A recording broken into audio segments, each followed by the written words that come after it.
Today, I'm going to show you how to make your offer stronger without overpaying.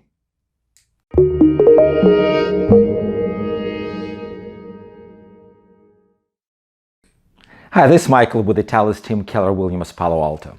When people are talking about putting an offer on a house, the first thing they're thinking about is what price we should offer. But there is more to real estate purchase agreement than just the price. And yes, price is right there on the first page, but it also split in number of components. First of all, the deposit. The deposit traditionally is 3% of the offered price, and it should be deposited with escrow within 3 working days from acceptance of the agreement. So if you want to make your offer stronger, you potentially can offer to deposit the money within 1 business day or something like that. That will make your offer stronger without adding more money to the purchase price. Then there is loan. And depending on how your financial planning, it can be 80% of the purchase price or more or less. It really depends on your situation. And then there is a balance of down payment. That basically is the amount that you have to add to the deposit in order to close the balance of the purchase price with the loan.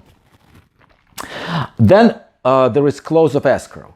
Close of escrow is typically put on the agreement as number of days. So how long it will take you to close the transaction from the day the offer is accepted. In most cases, the duration of escrow is dictated by your mortgage officer.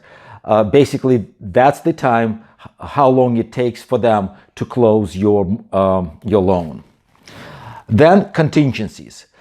You can have loan contingency, appraisal contingency, property condition contingency. These are the most common ones. So property condition contingency is probably the widest of the categories. And for example, if you are buying a condo or a townhome and there is a homeowner association involved, the property contingency covers the homeowner association also. Then there is a section that talks about who pays the closing costs. And depending on the county, for example, in Santa Clara County, seller pays most of the closing costs. In San Mateo, it's the buyer pays. And there is also local taxes and transfer fees that are involved with closing costs. And they're specific to the city where you buy your home. And then also there is possession. Basically, when escrow is closing, you can come into possession of the house immediately, or in some cases, we can negotiate a rent back. What that means that the seller stays in possession for a little while after close of escrow, or if you're buying an investment property, the tenant may be staying on the property.